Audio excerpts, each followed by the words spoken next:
out in your worst features list also. So as we're talking, please feel free to add to that list, okay? This is the book I released last year, and then last March it went national, and it's called Miracle Pill, 10 Truths to Healthy, Thin, and Sexy. And it's my story of losing 110 pounds without dieting 17 years ago. Thank you. But, you know, I didn't write it because of the weight loss. In fact, losing 110 pounds isn't really that significant. Because collectively here in this room, I'll bet we've gained and lost 1,000 pounds, right? The reason I decided to share what I learned is because I went from being somebody who had a lifelong weight problem. This was just my struggle. This is how I lived my life, because I battled my body, to being somebody who doesn't have an issue with weight. Not because I'm disciplined, because I'm a chef. As Carlin was saying, I'm a foodie. I'm a cooking instructor at the university. I have a television segment. I'm a CBS affiliate. I teach at cooking classes all over the place. I was a chef and a caterer. I am all about the food. I live to eat, okay? But I don't have a weight problem because I eliminated that. And I thought, oh my goodness, this is a miracle. This is a totally different path than weight loss, right? To eliminate a weight problem permanently, because there's a lot of ways to lose weight, right?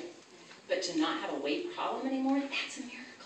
And I can't be the only one in the world who would want that. And so I wrote it, and that's the name of the book, is Miracle Pill. So one of the things I learned in my journey, this won't surprise any of you, is that people who battle their weight, like me, don't think the same as people who don't. And I decided that if I want to be thin, like my skinny girlfriend, and have a metabolism that burns fat for fuel, then I've got to connect to my body the way she does. So that my metabolism does what her metabolism does. So that my body uses that ice cream cone for fuel and doesn't put it here on my thighs.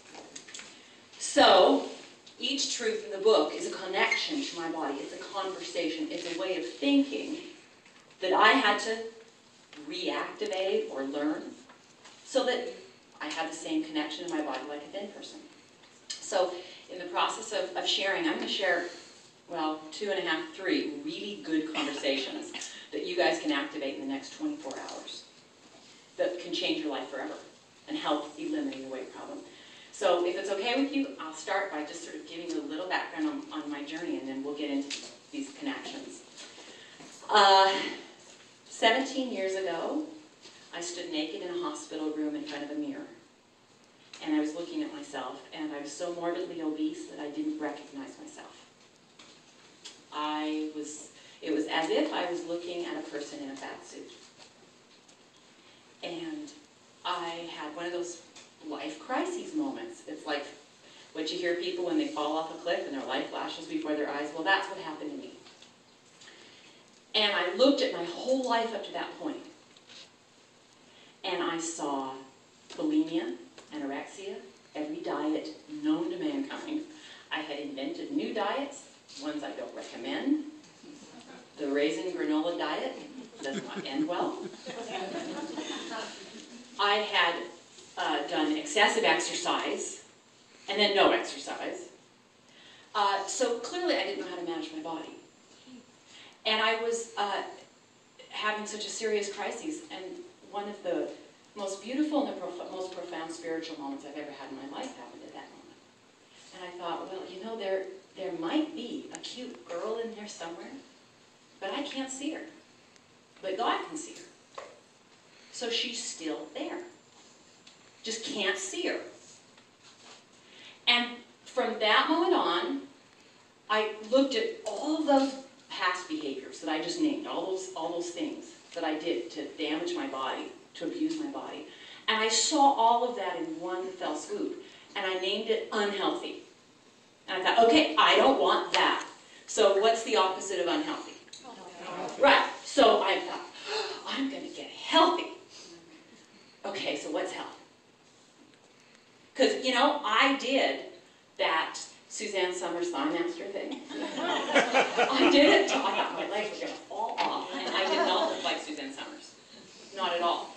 So, I got on a quest. And there's another shot of me. I'm the pretty girl in the white sweater. And the wee one I'm holding, or that my mom is holding behind me, is my gorgeous 18-year-old standing. Okay, so what's health? Well, all the images I see on TV and in the movies and in magazines, the common thread to all of those images is that they're gorgeous and they're skinny. So I thought, well, clearly, becoming thin must be the thing of health, right? Can you see that? This is Allegra Beck. She's the daughter of Donatella Versace, the famous designer. Anyone hear the outcry in the news about an active model about her? Some people nod their heads, but by and large, this isn't news. It's just one more really skinny model. There's no public outcry about someone who's modeling clothes and acting as a standard for the world who clearly has a problem. Is there anyone here who thinks that's beautiful?